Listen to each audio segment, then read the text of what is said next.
யார் நீ? எங்கிருந்து வந்திருக்க? ஜெயிலா? என்ன கன்லாம் வச்சிருக்கியா? அது வயரா? என்ன பேக்? ஓபன் சொந்தமா. ஓபன். भाई साहब इधर साहब ये कौन भाई साहब ओपन कर. ए यांगो अरे यार क्या कर रहा तू? हाँ இதான் உன் பிரச்சனை. இவன் ஜெயில இருந்து வந்திருக்கான். போலீஸ்காரன் வயர் வச்சிருக்கானா இல்லையான்னு உனக்கு எப்படி தெரியும்? तेरे को जब चुना पूछा तेरे को तू पुलिस वाला है कौन है पूछा क्यों? क्योंकि तेरे अंदर मैंने फायर देखा और ये तो पूरा फायर का इंजन है. चल டேய்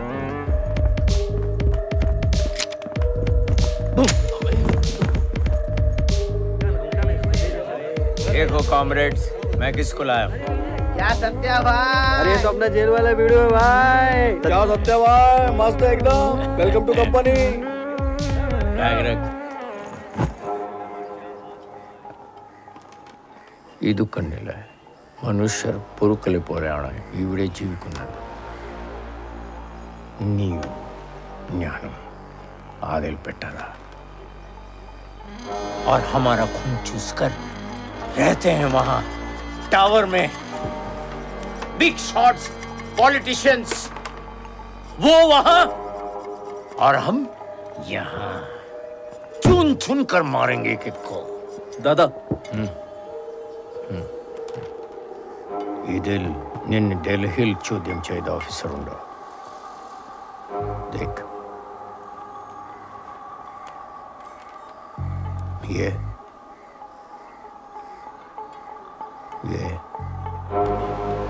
भाई साहब ये आदमी है ये आदमी ഇയാളാണ് എന്നെ ചോദ്യം ചെയ്തതും ജയിലടക്കാൻ തീരുമാനിച്ചതും അന്ന് മുതൽ ഞാൻ അനുഭവിക്കാൻ തുടങ്ങിയതാ ഇയാൾ തന്നെ Nambiar from Delhi. He's our enemy number 1.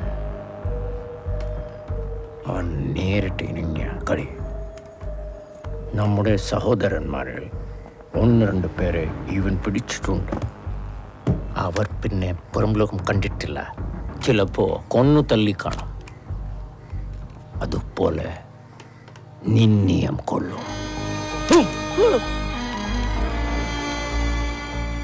ഇവിടെ ചാവണമോ കൊല്ലണമോ എന്നെ തീരുമാനിക്കേണ്ടത് നീയാണ് ആ ഓഫീസർ ഇനിയും നിന്നെ തേടി വരും വരുമ്പോൾ നീ എന്നെ അറിയിക്കണം നിന്നെ ഞങ്ങൾ സഹായിക്കും നിന്റെ സഹായം തിരിച്ചും വേണം ഫോൺ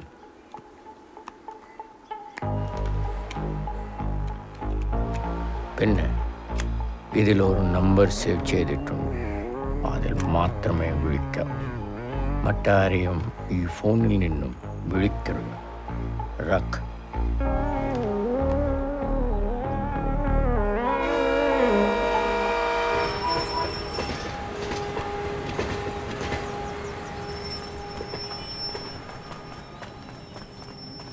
അവനാണ് സാധനോട്ടാ അവനാണ്. നമസ്കാരം സത്യം കൊണ്ടേ ഓ ആ എങ്ങനെയുണ്ടായിരുന്നു ബോംബെ യാത്ര? ഹാ അടിപൊളി യാത്രയായിരുന്നു സാർ ആ യാത്രയെ കുറിച്ചൊന്ന് സംസാരിക്കാനായിട്ട് സാറങ്ങോട് ചെല്ലാൻ പറഞ്ഞു.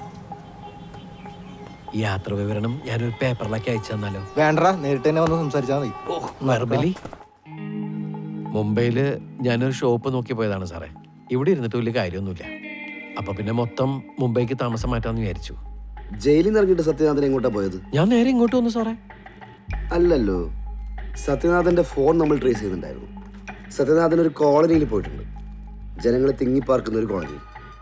അവിടെ ഒരു ക്രിമിനൽ സംഘം ഉണ്ടെന്നും, സംഘം എന്ന് പറഞ്ഞാൽ ഒരു ഭീകര സംഘടന ഉണ്ടെന്നൊക്കെയാണ് നമ്മൾ സംശയിക്കുന്നത്. സത്യനാഥൻ എന്തിനാ അവിടെ പോയത്?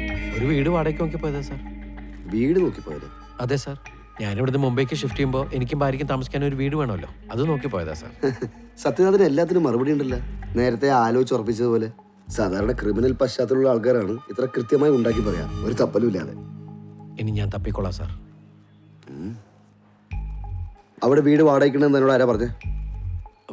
അത് പിന്നെ എന്റെ ഓർമ്മയിൽ തപ്പാണ്ട് കാര്യം പറ. എന്റെ പൊന്നു സാറേ, എന്റെ കൂടെ ജയിലിൽ കിടന്ന ഒരു ബ്രോക്കറാണ് പറഞ്ഞ അവിടെ ഒരു വീട് വാടക കൊടുക്കാനുണ്ടെന്ന്. ഞാൻ ഇറങ്ങണതിന് മുമ്പ് അയാളെ ഇറങ്ങി. ഞാൻ ഇറങ്ങി കഴിഞ്ഞപ്പോൾ അയാൾ പുറത്ത് കാറുമായിട്ട് കാത്തിപ്പെട്ടായിരുന്നു. അയാളെ എന്നെ അവിടെ കൊണ്ടുപോയതും വീട് കാണിച്ചു തന്നത്. താ പറയണൊക്കെ സത്യമാണല്ലോ? സത്യമാണ് സാറേ. എന്തിനാ കള്ളം പറയുന്നേ? ഞാൻ കള്ളം പറഞ്ഞിട്ടേ ഇല്ല.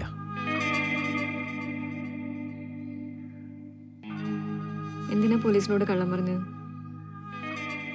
എടി, മറ്റവര് തോക്കും ബോംബൊക്കെ ഉള്ള ആൾക്കാരാണ്. അവരെ കുറിച്ച് ഇവരോട് വല്ലതും പറഞ്ഞാൽ അത് ഇതിനേക്കാൾ പ്രശ്നമാവും. നമ്മൾ ആരെയും കണ്ടിട്ടില്ല, നമുക്കൊന്നും അറിയേയില്ല. എന്തിനാ ഈ ആവശ്യമില്ലാത്ത സ്ഥലത്തൊക്കെ പോകുന്നത്? ഹൈ, ഞാൻ പോണതാണോ? ഓരോരുത്തന്മാരെ ഒന്നിനെ കൊണ്ടുപോകുന്നല്ലേ? മുതലാളി പറഞ്ഞ പോലെ ആസിഡ് കരിപ്പരുന്ന് കുപ്പിച്ചില്ലൊക്കെ എടുത്തു കളഞ്ഞു. ഇനി പഴയതുപോലെ ആക്കാൻ എന്ത് ചെയ്യും? ഒന്നും പഴയതാക്കണ്ട. പുതിയതുപോലെ അങ്ങോട്ട് വിറ്റാ മതി. ഇല്ലെങ്കിൽ നമ്മളകത്ത് കിടന്ന് പഴയതാവും.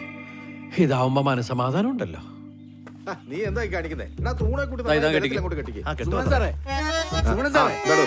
എന്നാ മര്യാദകളാ സാറേ കാണിക്കുന്നത്? വേലി കെട്ടുന്നതാണോ മര്യാദകേട്? എന്നെ കിണറ്റിന്റെ കുറുകെ വന്ന് വേലി കെട്ടാൻ ഞാൻ സമ്മതിക്കുകയല്ല. എടോ, ഇത് കോടതി ഉത്തരവും പ്രകാരമാണ് വേലി കെട്ടുന്നത്.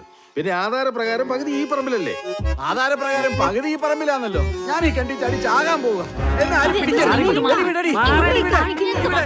വിടാനാ പറഞ്ഞത്. ഞാൻ എന്റെ കണ്ടി ചാടി ചാകാൻ പോവുക. ഹലോ, എന്തൊരു കഷ്ടമാന്ന് പറ. ഭയങ്കര കഷ്ടം. ഇവിടെ പറഞ്ഞതാ. അല്ല എന്നാലും എന്റെ സൂസ നീ കാണിച്ചോട്ട് ശരിയായില്ല. ഞങ്ങൾക്ക് വെള്ളം കുടിക്കണ്ടേ? കുടിപ്പിക്കലടി, ഒരു തുള്ളി വെള്ളം കുടിപ്പിക്കല. എന്റെ അതിർത്തിക്കകത്തോളം പകുതി കിണറുണ്ടല്ലോ, അത് ഞാൻ കക്കൂസാക്കും. നീയൊക്കെ വെള്ളം കുടിക്കുന്ന എനിക്കൊന്ന് കാണണം.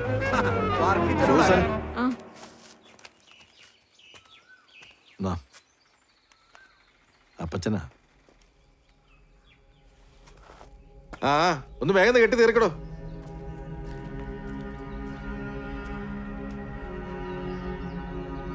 മോളെ,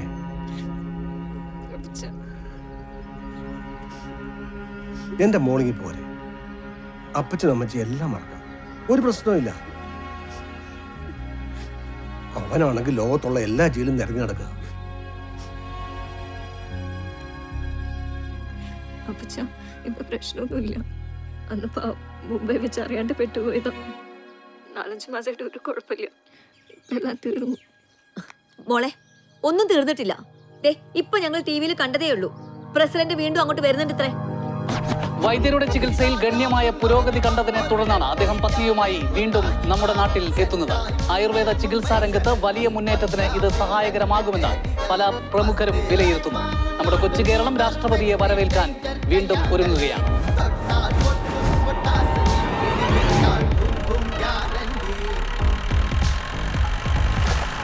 വിഷമിക്കണ്ടേട്ടാ, പ്രസിഡന്റ് അപ്പൊ വരുവേ. നമസ്കാരം സാറേ. ഇവിടെ വഴി അടച്ചോണ്ടേ തോട് ചാടിക്കിടന്ന് വേണം വരാൻ. അതുകൊണ്ട് നേരത്തെ വന്നത്. കുറച്ചുകൂടി വൈകി ഞാൻ സ്റ്റേഷനിലേക്ക് വന്നു. എന്നാ പിന്നെ ഇറങ്ങാല്ലേ? പോയി കയറി. അവനെ കൊണ്ടുപോകല്ലേ സാറേ, അവനെ കൊണ്ടുപോകല്ലേ സാറേ. ഇയാളുടെ മനസ്സ് മാറിയ. കൊണ്ടുപോകല്ലേ സാറേ, കൊണ്ടുപോകല്ലേ. ഞാൻ ഒന്ന് കണ്ടോട്ടെ. അയ്യോ സാറേ, വിലങ്ങ് വെക്കുന്നില്ലേ? അതിന്റെ ആവശ്യമൊന്നുമില്ല. എന്നാലും ഒരു കയറെങ്കിലും ഇട്ടൊന്ന് കെട്ടായിരുന്നു. ഇതിപ്പോ എന്നാത്തിനാ സാറേ ഇടയ്ക്കിടയ്ക്ക് ഇങ്ങനെ വന്ന് കൂട്ടിക്കൊണ്ടു പോകുന്നത്? സ്ഥിരമായിട്ട് അവിടെ അങ്ങ് താമസിപ്പിച്ചോ?